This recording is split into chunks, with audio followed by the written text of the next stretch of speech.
to the King James Virgin, where each and every week my friends Alan and Adam recount Bible stories from their childhoods to me. I've never heard them before. My name is Nick. And I'm Adam, because there is no Alan. No Alan this week, but we are not just a duo, and we are not resultingly doing a Bible cartoon. Nope. Indeed, we have with us we've pulled in a new expert. Yeah. And not a Catholic one. Not a Catholic one.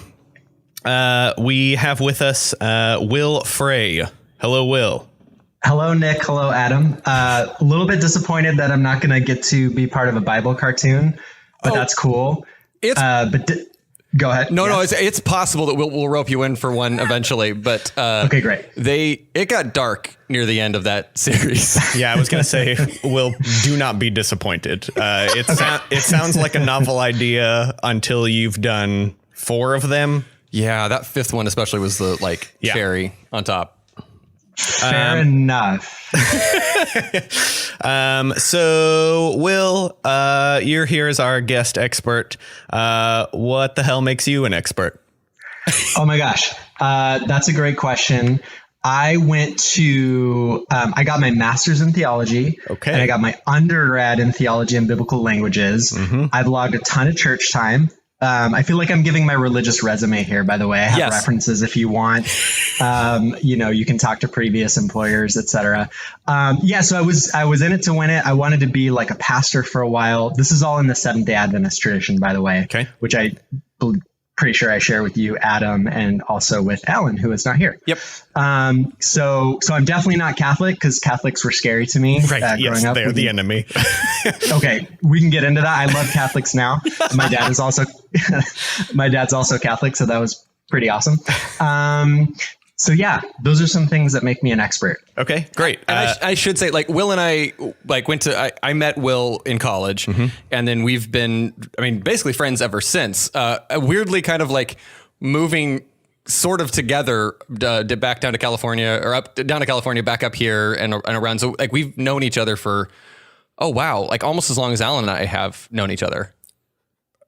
A minute. Yeah. I think you went to church longer than I did, so you win. Oh, dang. Will, were you ever in any of the praise bands with Adam or Alan? I was not with Adam or Alan, but I was in a praise band way back in the day, like high school era. Okay. I also was in a Christian ska band. Hell yes, you were. What was the band name? The band name was 3-Piece Suit. Oh, that's a great ska band name. It was very cool and very easy to play those ska chords, and we rocked it out in church, and there was skanking of a wholesome variety. Great. Yeah. Did you have to call it something other than skanking? We should have. That's such a good question. We just called it skanking. I hope they knew what we meant. Yeah.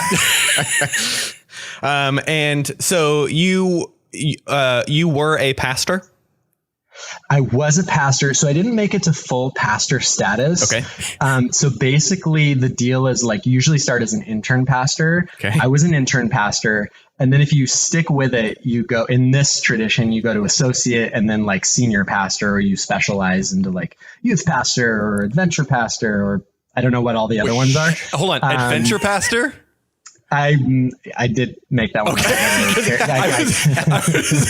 I would love to unpack what adventure pastor is. That's Indiana Jones. I'm surprised that you just become that. Yeah.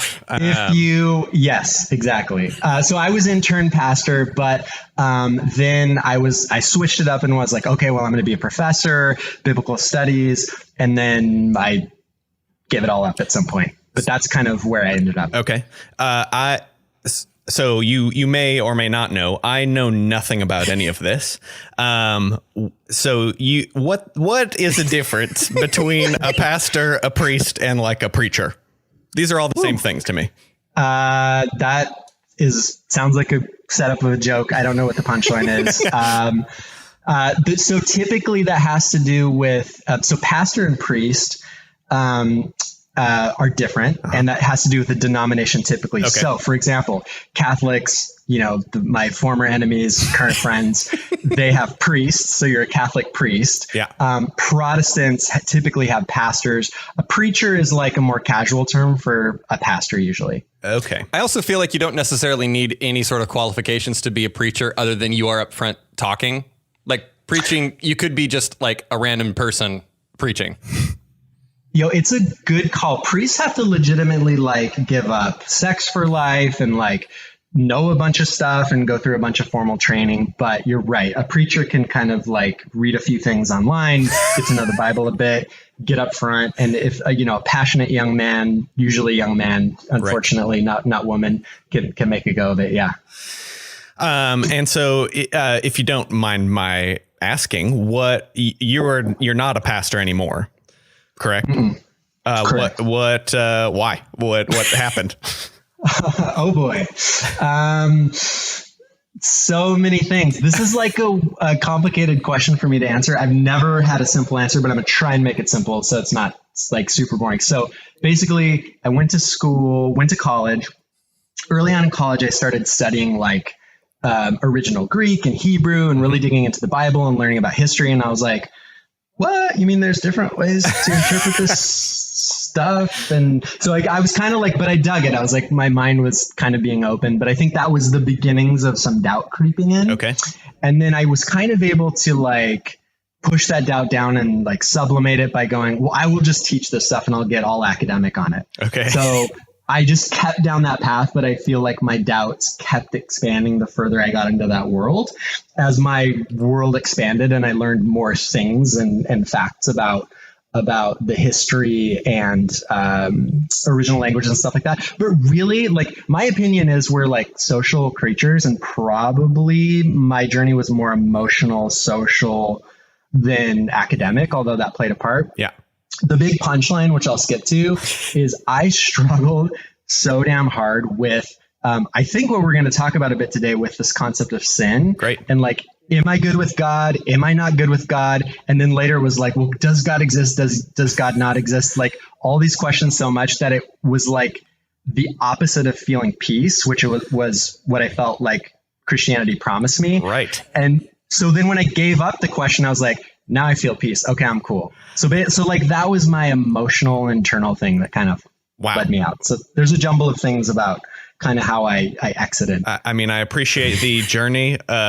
Watching your face, I was watching Nick's face while he did it. It was like, I feel that you empathized so hard with Will, like beat by beat. Like it was stressful watching you react to Will. Yeah. I mean, there's, that's I genuinely got, it was like a chilling couple of moments there, but I'm glad that now you feel good and you feel at peace. Thank you, Nick. Well, and I think in a couple episodes ago, we actually talked, I think we kind of glanced over us. No way. Right. But like, I think, Will, you totally just did a much better job of explaining what I was trying to say a couple episodes ago about how, like, well, you're right. We brought Will on to talk about sin. Do you have more questions before? No. Okay. I rest my case. But yeah, we guilty. Forever guilty. And you will consistently feel more and more guilty. We brought Will on because we wanted to have Will on just to kind of talk about, since he had a similar track to Alan and I were, very deeply into it and then very not into it. And I asked him, like, Will, what are you interested in talking? And Will, you said like sin, but in more of like the social aspect of sin. Is that an accurate way of talking? Yeah, sorry, no, you're good. Didn't mean to cut you off, but like basically, yes. And so something that I like am learning not to admit about myself for some reason, but I'm going to admit it here, is I love teen dramas to watch them. And I think part of it is I would lump Harry Potter into that. And I would also lump Gossip Girl into that. I love like the high school drama, like aspect of like, he said, she said, and intrigues and relationships. And that's the part of sin that I really like, which is like what sin's worse than the other sin? What did this person do? Ooh, how guilty did you feel? And then what did you do? And where did you smoke the cigarette? And what did you steal? And I feel like it's kind of that salacious, like ranking sort of side of it, but then maybe tripping into some bigger things like guilt and shame that was fascinating. And I was like, I would be down to talk about that. Well, you are among friends because I know that Adam and Alan are Harry Potter heads. I believe also that there is like a innate intrigue into like high school drama shit. Like this quarantine was just watching. I was just watching 90210, and I bet talk about your sin. Like those kids are getting into some shit. 100%. When you said like we can relate, I thought you were going to say we all watch Gossip Girl, but I'm glad that people watch Harry Potter and 90210 like is in the mix too. Oh, for sure. But yes. So, did you? I know that we kind of talked about being a little more freeform on this. Did you have, Will, like I don't know, like a thesis statement you wanted to kind of start with? Oh shit! I can think of one. Or it doesn't have to. Or it doesn't have to. No. I love it. I love the pressure. This is how every good podcast starts. Is what is your thesis statement? What is your thesis statement? Yeah. Yes. And then let me pick it apart. Jesus, yes. It's going to be. Yes. My thesis statement is that sin is total trash and it makes people feel bad. And I have supporting points such as my own life to prove my point. Great. I mean, I have no quibbles with that. So on the show, we, are pretty like focused on Bible stories, kind of like full stop. We kind of rarely go out into the like social, cultural, like obviously Alan and Adam pull things from their lives. We'll dip into it, but more in like support of an idea. Yeah. Or the movie that they know about that kind of makes them think of this Bible story. I mean, that happens on a weekly basis. That happens in Adam's life. Yes. Just constantly. So from that standpoint, I feel like we've actually talked about sin not very much. No. I mean, there are people who like do bad things and are punished in some way in some of the stories that we've done. But I don't know that it's ever like labeled sin aside from, like when we've talked about the creation. Yeah. Well, I actually kind of want to know. So I was talking to Will, was it yesterday? I think we talked yesterday.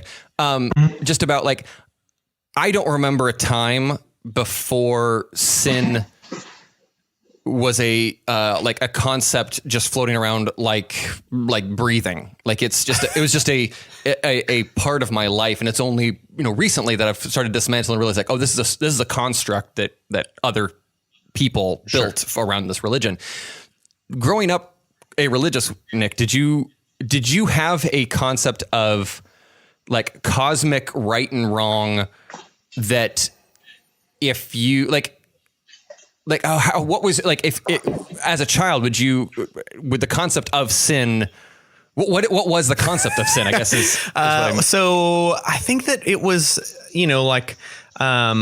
growing up in a religious household, it was more just like straight up morality sort of, like it's bad to, like people shouldn't do this. It wasn't for any like cosmic reason. It wasn't like you were ever going to be punished aside from like, this is a crime or, whatever. It was just like, this is what a good person should strive to do. This is what a bad person does instead. I think that there was no like cosmic consequence ever set up. Sure. How much time? So I'm really glad you asked this, Adam, because I was super curious about this too, Nick, having listened to the podcast a little bit and knowing some of your background. Like, how much time did you and your family spend talking about like what was good and bad? Was it like kind of just here and there, or was there like, let's all sit down and talk about what a good person does? I don't think that it was ever like focused on. It was like I think that frankly, like my family was a pretty like good and moral family. And so it was a lot of just like leading by example. I mean, down to like things that seem almost conservative religious. Like, you know, none of my family drank, or, you know, like it was just like all of these things that were, you know, a lot, I'm sure, was like put aside once kids were in the picture. And it was like, you know, okay, well, we're going to set this aside so that we set a good example, you know, moving forward. So how did you experience guilt and shame? Where did you get those? He just doesn't. Nick never feels guilty, apparently. Yeah, the most guilt that I ever felt was just like, you know, the supernatural sixth sense of mom and like doing something and being like, oh, well, my mom will absolutely know that I was up to this bullshit, you know? So it was like a guilt of like being caught, but you didn't feel like, oh, I'm worthless, I'm not good, stuff like that. No, nope. I'm great. You lucky son of a bitch. You are great. You're like a great specimen of a human. That's incredible. And what would have been like the ultimate thing? I mean, not within reason, like I'm not saying like a murdering spree, but like within the realm of possibility, what would have been the most frowned upon thing in your family growing up, like shoplifting or? Oh, you know, something? I think that it was actually, and this plays into like the, you know, what is the consequence of this? But I think that for me, it was the truth and lying. That was like the biggest thing that was, you know, my mom would like constantly instill, you know, it's just like, just tell me the truth, you know. Yeah. And like, we have an open forum here. The truth reigns supreme. Like you, even if it's bad news, I want to hear that. I don't want to hear, you know, some other shit. You know, there's some interesting, and Will, back me up if you agree, or like slap me down if you disagree. But like, I would actually say that in some ways growing up, things were reversed a little bit in the sense that like there were topics that it would be better to either lie by omission or white lie around them in order to maintain.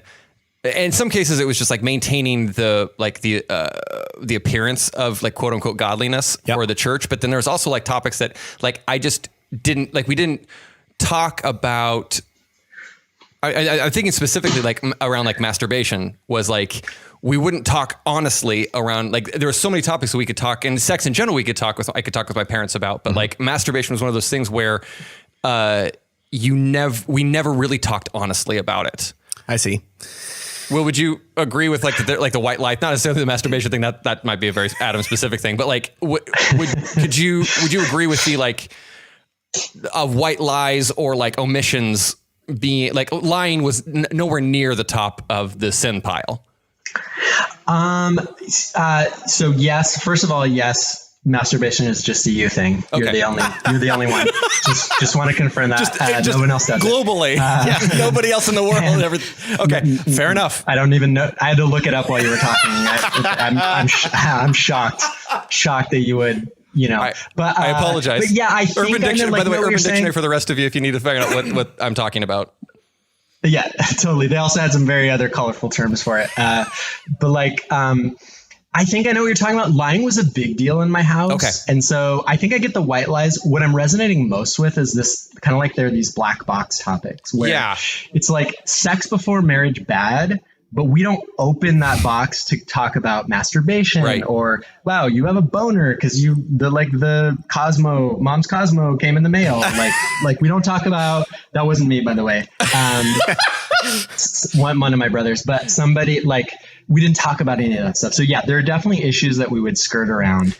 But I'm really floored. Like I love, Nick, that you didn't grow up with, I think like nearly as much guilt and shame as me. And like, so I have 2 kids, and like, that's one of my biggest missions is like, don't instill like guilt and shame in them in the way that it was in me. Yeah. Cause it was like, I think with the like the things we didn't talk about, it just kept me so like, from learning and exploring those areas and learning good things about them for a long time. Cause I'm like, well, either I'm doing them and I feel guilty or I'm not thinking about them. Right. Yeah. Well, and I'm peripherally aware of this in almost like a double down way, which is that I am married to a ex-Catholic, right, who is, you know, like in addition to feeling, that guilt or whatever, it's almost like instructed, like you absolutely are guilty of shit that you don't even know you're guilty of. Right.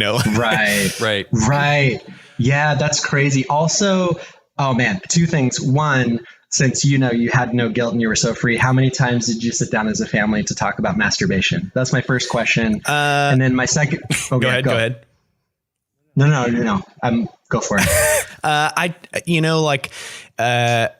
Though we had a very open policy about whatever. Truth is here, whatever. We didn't often talk about sex stuff. I bet if I had a question, it wouldn't have been weird. And I don't think that I would have, hesitated to ask or want to talk about it. I think it was just I'm a kid, so I don't really want to talk about it. Right.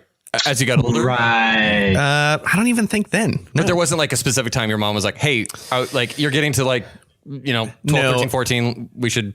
No, but that's also, a boy growing up with a single mother. Sure. So there's a weird dynamic of this is a dad job, maybe. But, not to say that my mom did a bad job in any way with it. No. It was just well, if you do have questions, let me know. Yeah. Ask, Actually, kind of in a similar vein, when did your concept of taboo, or how was your concept of taboo things defined? Because for me, it feels like it became pretty obvious pretty quickly. I would say by the time I was, 9 or 10, I had a pretty good idea about these are the topics that within the Christian circle we don't talk about. And then there's concepts within America we don't talk about. But then there's a subset Will, would you agree that there were just full on, obviously we've been talking about sex a lot, but sex is one of those topics that the Christian church does we don't open that box. We just don't look in that room. But there's how, I want to know how growing up without, because I feel the concept of taboo is intrinsically tied to whatever you find sinful. Sure. And I actually I can't think of a moment that becomes a reality to me. In fact, still, I just feel there's not any topic you you can't. Yeah. You just fucking talk about stuff, yeah, that's awesome. I mean, I don't know. Will, earlier you said you had a second question. Oh yeah. Sorry. Oh yeah, right. A second question. I might have lost that one, but that's really fascinating. I feel wanting your autograph, Nick, is too mild, but I can't think of anything stronger that's not creepy. Saying, "Will you be my guru?" I'll send you some beer hairs or whatever. Wow. Right. Never mind. But that's incredible. That feels really free because I felt so boxed in with that stuff growing up. And I feel part of it's probably my temperament plus my family situation plus the religion. So I don't put it all to religion, but religion just gave it this fuel, right? This right. really strong, cosmic dimension. You said cosmic earlier, Nick, and that's exactly what it was. It's your eternal fate is at stake here. And also the thing that I really, I was alluding to earlier is there's different ways of viewing sin, different doctrines or ideas about sin. But one of them that I really kind of took to heart was we're all trash. Yeah. I'm a trash entity. Yeah, you start and trash. The only way you start trash, right? And I'm a stinking garbage fire. And the only way that I'm, I get put out and made nice is through the grace of God. But but even that story, it's okay, even when I'm in the grace of God, still feel like a garbage fire. So that was really strong. So it's really refreshing to hear somebody that didn't kind of have some of that stuff baked into their upbringing. Yeah.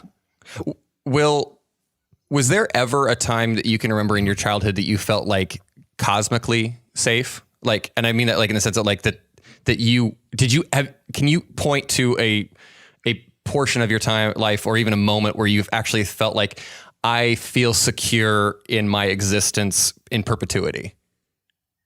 Almost never. Yeah. I would say there's one or two moments that were pretty dramatic for me. There were crisis moments where I remember, I'm not going to get into specifics, but there was kind of an altercation and I prayed and I was Jesus, please protect me.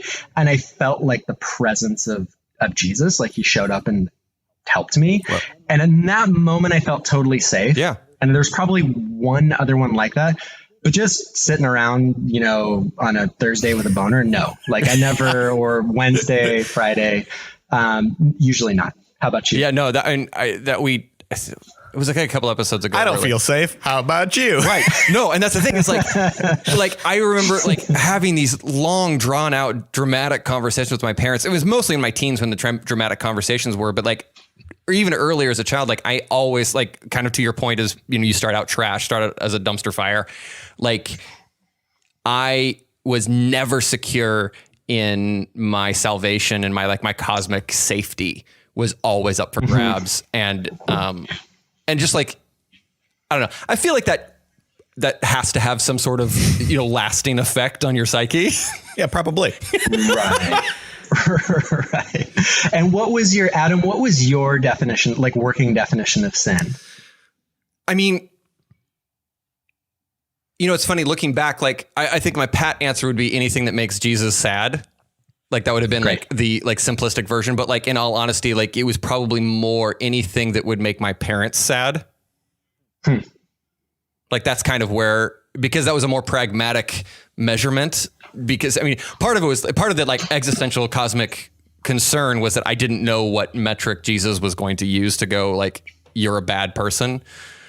And it was funny because like, you know, we talk, and I'm just going to like ignore Nick for a second here because he's not going to. I've had my moment. Yeah. But like, there was all of the talk about salvation by grace and, you know, having this idea where as long as you just believed in Jesus as that, you know, as your savior, that meant that's all you had to, that was the qualification. Like that wasn't a concrete set of guidelines that I could actually apply to my life. Cause I can, you know, because it was very clear in conversations in the Christian church, at least to me, that I could say it, but did I really mean it deep down in my heart? I mean, I still wanted to, like, I still got boners when I didn't want them. And I still like felt, you know, I still felt, you know, ill will towards assholes at school. And I still like, you know, had bad thoughts, quote unquote. Sure. So like clearly whatever the fruits of the spirit were supposed to come out in me weren't coming out in me. So I must not really, really, really believe. Yeah. Yeah. So Will, does that resonate with you or what's your working definition of sin?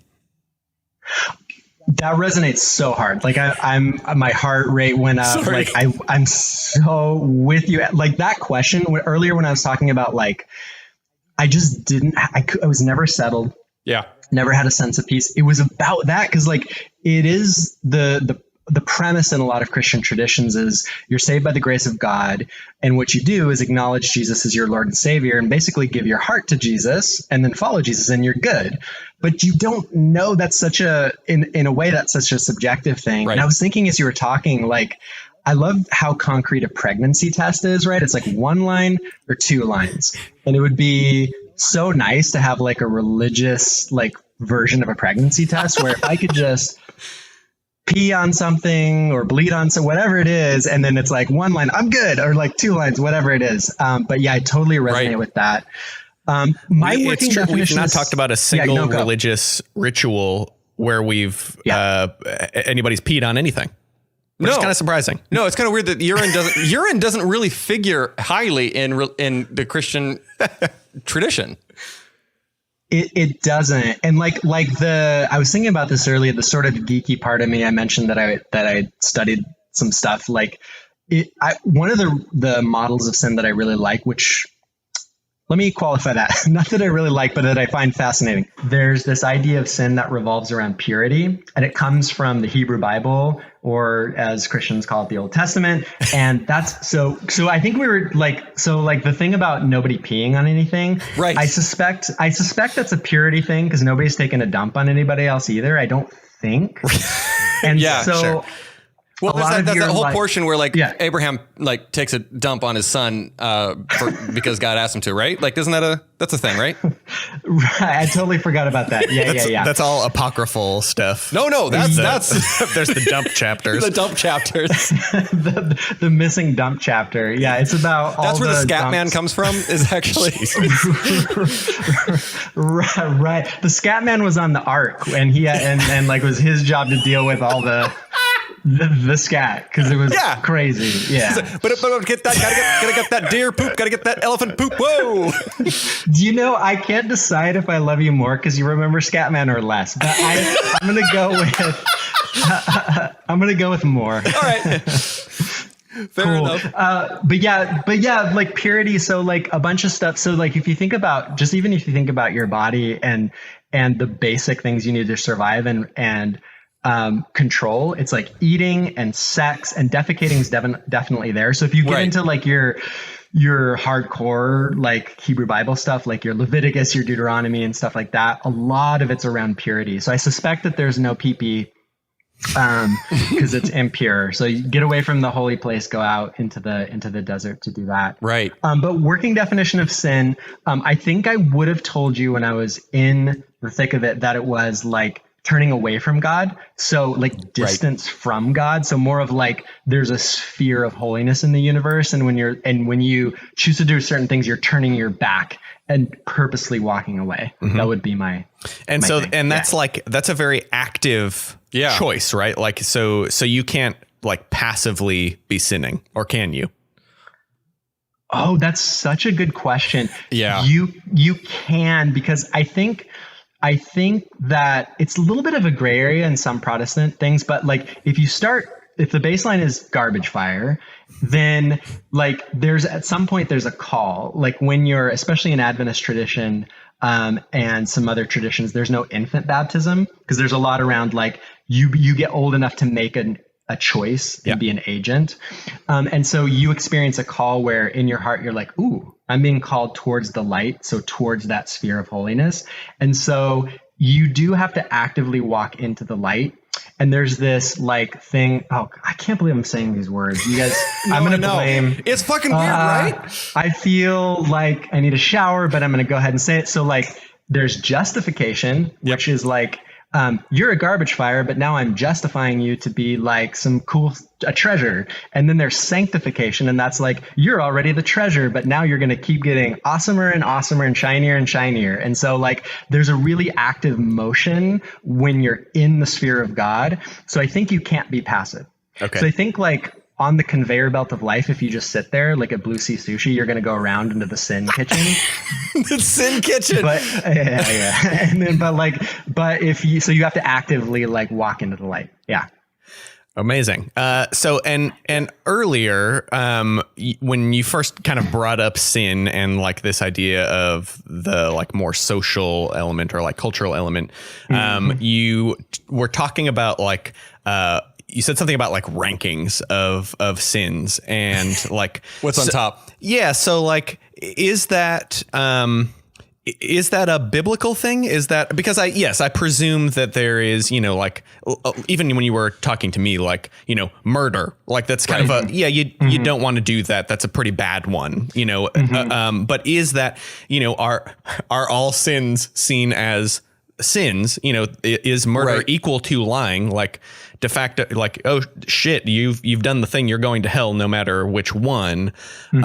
Or are they indeed like, are there rankings? This is, and for context, Will, we haven't gone over the 10 Commandments with Nick yet. Just got it. Okay. So no spoilers. Yeah. But that is an interesting question because, well, I should like let the expert actually. Yeah. I'm asking Will. I'm sorry. Yeah. Back off. That's the sin of pride right there. Sure. But Adam, you mentioned the 10 Commandments. That's where I was going. Cause there's like, I feel like for me, and I wonder, Adam, if you resonate, like there was such an interesting dichotomy between the biblical text. So like the Big 10, right, is like no other gods before. Oh, sorry, no spoilers. There's some stuff in there. You shouldn't murder people is definitely in there. Like stealing's definitely in there. But also like talking back to your parents is in there. Oh, Yeah, yeah, exactly. So there's like, and I don't know, like, I think there definitely is some thought around the fact that they're stack ranked, like one is the most important and two, and it flows from there, and there's some logical order, but that's not the way that I lived. Right. The way that I lived, and I think I'm pretty sure it was like being Adventist in America. Like the US, I think, really places a lot of like, and in Protestantism, a lot of weight on sex stuff, and not doing it. So I think like top of my list was like substances and sex. Like those were like if I passed someone smoking on the street, I was like, oh man, I would feel like heaviness in my heart for that person. 100%. So like, yeah. Did you have the same thing? Yeah. Like, were those kind of the top? So yeah. like in my brain, biggest kind of like cardinal sin that you couldn't get around. And this is, and I'm the way that I'm in my brain that I'm ranking them is I'm going, if a pastor committed these, the odds of them ever being able to be a pastor again. Yeah. That's kind of that's the rank that I'm distilling down to. Like infidelity is number one. Like you have an affair. I would. Okay. Yeah. Would you agree with that? I think, I was just going to say, I think there's so check it out. I think if you had a homosexual affair. Oh, well, yeah. No, game over. And I think you could get away with manslaughter probably way easier. Well, like, I think like. Absolutely. I think whoops. Yeah, accidentally killed a person, but definitely. Tractor shouldn't have left the baby. And then that's, there's coming back from that, but not from, to your point, like sex stuff. At the pool party, you pushed the guy down the makeshift slide on the roof and he fell, broke his head open and fell and drowned in the pool. Like totally, you'll be back as soon as you're done with the arraignment. Sure, yeah. You go to cool pool parties. I think, yes. So great question, Nick. So there was definitely a ranking, and like, so this, and I want to ask, maybe compare notes with you, Nick, because I think silver lining with this is I feel like I have more fun now. So meaning. When I do sex stuff now, I'm not going to tell you when. Will. Okay, sorry. And yes, I'm like this. There's something transgressive that remains in my psyche without the guilt. So I'm like, I think at least I'm having more fun. But I don't know. Like, I know sex is a fun activity. I know, some substances are fun, but I don't know. How do you? I think that you're. You might actually also be like an exception, right? Because I know that there's a lot of like ex-religious people who like really struggle with that. Like they cannot have fun during sex because they cannot rid themselves, even if they don't believe anymore, of that, that idea that they're doing something bad. Yeah. Right. That they're going to be punished for it in some way. Right. I mean, I know that that's a huge cultural thing stemming a lot from, like you were saying before, like the purity movement, which, even infiltrates into just schooling, like a belief system set aside. I mean, it's woven into just like Americana at this point. Well, 100%. I wouldn't say at this point. It's like it started with like the Puritans coming to America. Yeah. I'm also, Will, a funny example because I came out of a non-religious household and now am and have always been like a harsh straight edge kid. It's true. So like, right. Okay. So I also, I'm like, no, fuck all that fun shit. But it's your choice. But it's my choice. Yeah. And you can do whatever the fuck you want. I don't care. Right. So I might be a bad person to ask about the fun stuff. Got it. Yeah, it's good to know that we're holding it down for like not having fun. If someone's got it. If I kind of think you get one life, I'm not, I just think that. So like good on us for like really using that one life to like, stay on the straight and narrow. But yeah, ranking. What do you think? So Adam, to put you on the spot. All right. What's number one? What was the number one sin growing up? I mean, I've said sex probably more in the last, however many minutes than the last month. Yeah. Was it that or was it something else? Yeah, I think infidelity, like specifically like extramarital affairs were the thing. And that's like, so actually to kind of answer a question that Nick asked earlier, like, all sin equal as far as salvation's concerned. Right. So like stealing a piece of gum or a gum, what do you call it? Package of gum from the store will kick you out of heaven just as fast as going on a murdering spree. Sure. But so the ranking really comes, and I may be incorrect here, although I do want to talk, because like you growing up with one parent Catholic and one parent Protestant, I think might give you a different perspective here, but like all of the ranking is social. So it's like, it's how the community is going to react to you. Yeah. I was going to say infidelity, but I'd forgotten. I've been out long enough that I forgot that homosexuality was an issue. Yeah. Like, I was like, oh, right. There's still people who think that that's not an innate human thing. So if you belong to a group that identifies all of these sins as equal, stealing the pack of gum is equal to infidelity in terms of to Jesus. Yes, to Jesus. God the Father. I at least know vaguely that in Catholicism, you confess and you are given a task or whatever that exonerates you basically for whatever. Or like you can, cross check that off on your deathbed or whatever, right. You're good. We ticked all the boxes, you're in. Mm-hmm. So in a Protestant faith, how does that work? How do you get rid of the dirt of stealing the pack of gum so that you can still get into heaven?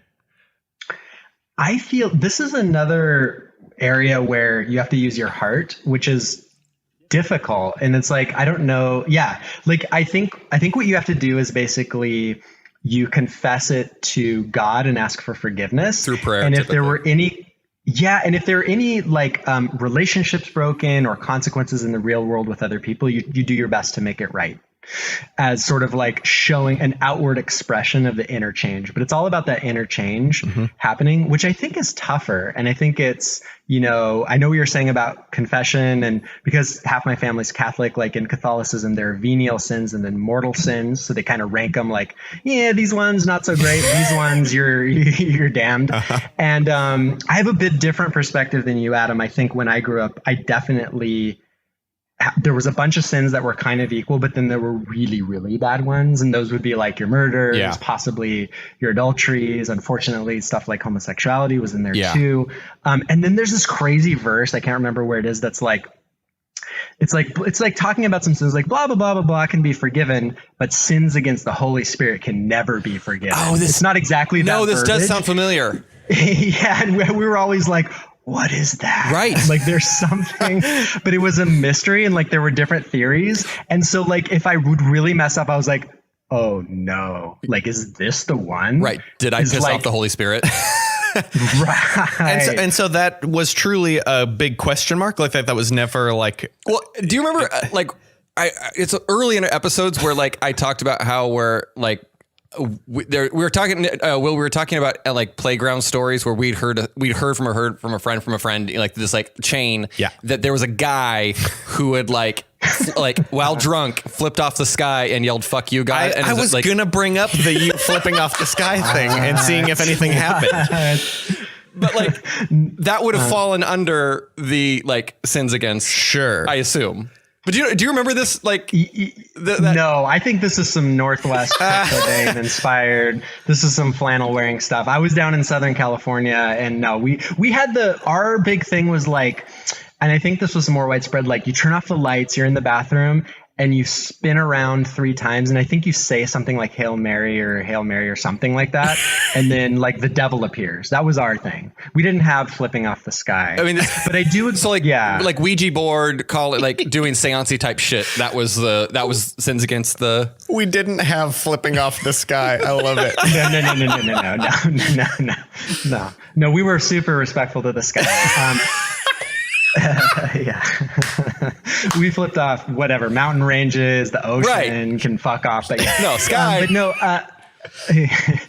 in terms of that one sin, Nick, because you were asking like, so is it truly like unknown? There were definitely theories, and I think like extrapolating from what you said, Adam, the basic premise was, earlier I talked about you're in the sphere of God's grace and you're moving towards the light. I think the way that it was often explained is like sins against the Holy Spirit is rejecting that call to your heart.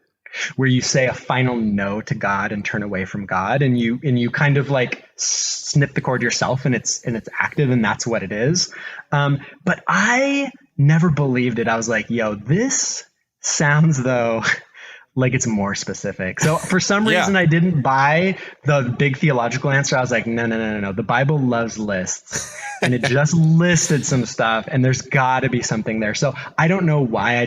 I felt like there was something more specific. Didn't know what it was terrified that I was going to commit that sin. And I'm trying to think about this because like I'm thinking about the Trinity being like that, kind of the duties of the Trinity, and to me, like the Holy Spirit's kind of purpose in the Godhead was to work on the minds and hearts of humanity to try and convince them to come to God, or to basically your conscience was was the manifestation of the Holy Spirit in your life. Sure. Is that an accurate representation ish, Will? I'm stuck on the phrase duties of the Trinity. I'm sorry. That's fair. And you also said Scatman earlier. Yeah. No, this is fair. No, sorry. Yeah, no, moving beyond that, like, yes, totally. I think that was like one of the functions of the Holy Spirit was to do that sort of work. So I see what you're saying then, like being like the sin against the Holy Spirit would be like rejecting your conscience. I mean, there's like, there was a more like apocryphal is probably not the right, it might be the right term, but like there's this secondary layer of dogma. Yeah. In Christianity where it's like, I heard a rumor and that like the flipping off the sky falls into that. But like, Will, did you ever, like there was like these tales of like pictures, people who would see visions of Satan and his frontal lobe was caved in because his frontal lobe had atrophied because that's where your conscience resides in your brain. Do you remember shit like this? What were you guys doing? Do you not remember this shit? No, dude. But I do remember like lots of Satan and devil worshiping talk. I didn't get the frontal lobe cave in or throwing birds at the sky. Yeah, apparently this is just the shit that was like batted around on the playground at my schools. Amazing. You know, as you were talking though, one of the things that now, like looking back on it, and I have a lot of like, love for people in the faith and like respect for different parts of it. But like one of the things that really bums me out is when you're in this worldview and you're thinking about sins and who's in and who's out, there's like this layer of that you're thinking about. And I feel like you don't think of people as much. So like I'm able to meet Nick. I'm able to see that he's this like angelic pure being that doesn't experience guilt, and he's awesome and smart and cool. And I'm able to think of him as a person versus like if I came on in a former state of mind, I'd be like, ooh, Nick doesn't, he's out. And now Nick becomes a potential object that I have to pray for or worry about or save or get out of sin. I've had a lot of those friends in my life, Will. Have you? Yeah, totally. So you can tell when we do that to you? Yeah. I start like, I have that weird, like funny feeling in at night, you know, like as I'm getting ready for bed, I'm like, uh-oh. I think Ben's over there praying for me. Prayed for? There's like, yeah. Okay. That's interesting. Since we're just like on boner talk, I think that's what all those random boners are. It's just people praying for you. Adam, we've actually gone off of boner talk. Yeah, Will and I are having an adult conversation. Yeah, let's pull it. As the soul masturbation representative over here, I need to circle us back to boners. A duty that I have. So we'll wrap this up, but I guess my kind of final question that I don't know if you can answer, Will, because you seem like what I would call a good person.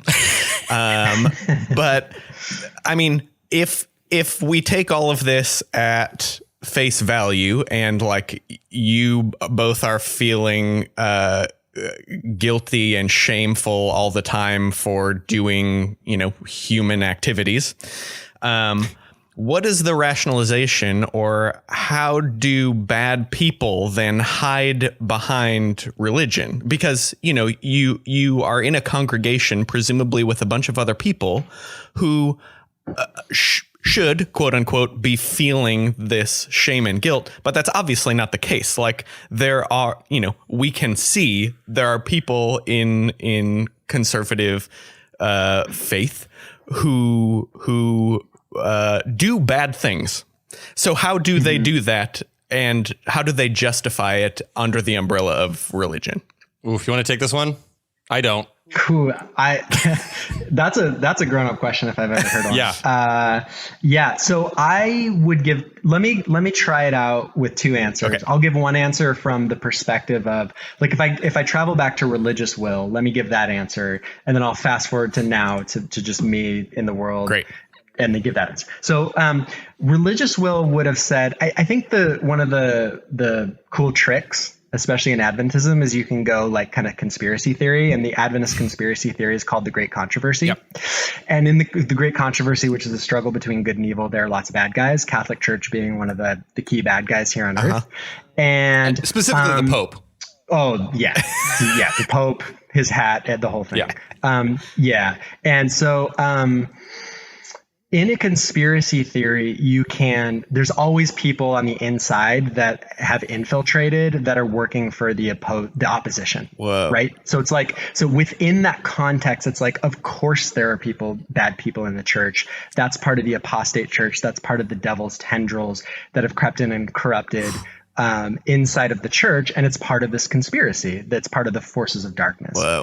So the former will would have gone conspiracy on you and talked about that. But me today, I think that just my perspective is like there are better and worse behaving people everywhere. Yeah.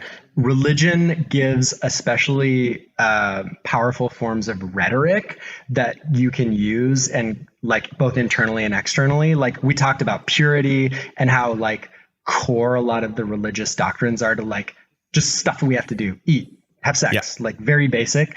And so I think that bad people can show up in politics, bad people can show up in religion, bad people can show up at sporting events. I've seen a few of them, like, and so can good people. And I don't even know if I believe in the term bad people, but just for the sake of using a phrase. Yeah. So that's kind of how I'd explain it today. And it's a great question. And I don't know that that's a satisfactory answer. And there's lots of hypocrisy, but that's my best guess. I think that's a totally fair answer. Adam, do you have any final thoughts or no? I mean, this is obviously like, I feel like we could have a 5-part seminar between, the two of you unpacking weird shit. Yeah. I don't think that this will be the last time that we have Will joining us. But anything else that you wanna say, Adam? No, my brain is, I'm a little stuck on like Will's answer to that question. Like I'm a little frazzled. But no, I agree. I think we just need to get Will back here for more of this shit, because it's anytime. I love doing free therapy with Nick. I really, thank you. I know, like, I feel like we didn't unpack, I don't know, the existential crisis as much as like comparatively how freeing your childhood was. Yeah. Like, and how locked down ours was. Right. Mm-hmm. I mean, don't worry. I can feel it emanating off of you. Yeah, no. There's a powerful stink of just like repression. Will, thank you so much for joining us and lending us your expertise. I hope you will join us again at some point.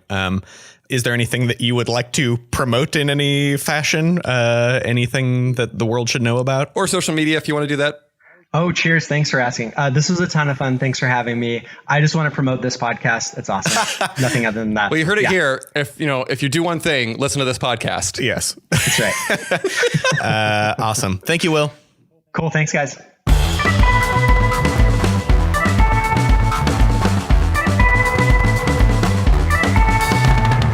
Hey, thank you so much for listening. You can follow us at KJVPod on both Twitter and Instagram to keep up with announcements or episode releasing, whatever. And we'd love to hear from you about this topic, or really any other topic. Did we open up a can of worms today? Yeah. We'd love to hear, like, what was your experience with sin? Like, did we spark something that, like, something we said like spark something in you. We love to hear about it. So let us know by recording a voice memo and emailing it to dearjesus@kingjamesvirgin.com.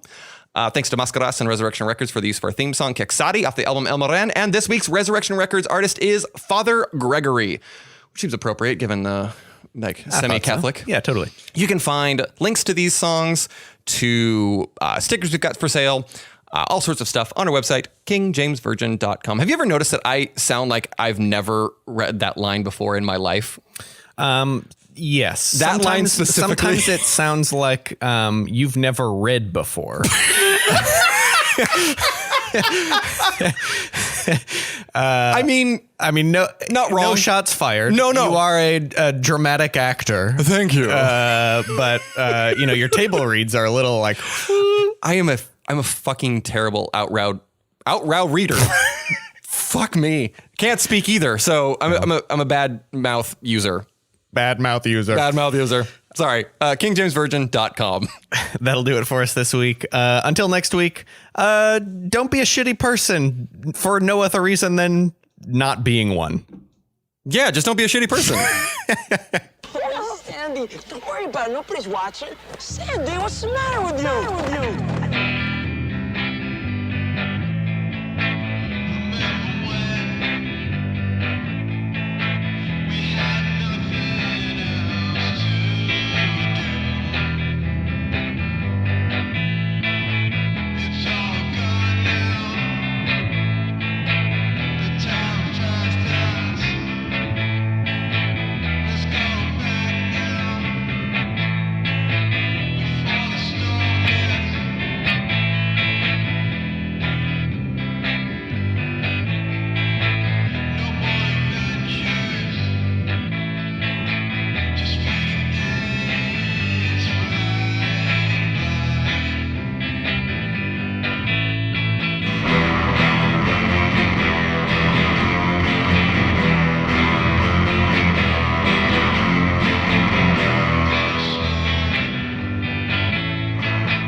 Mr. Gotti, it's like really weird.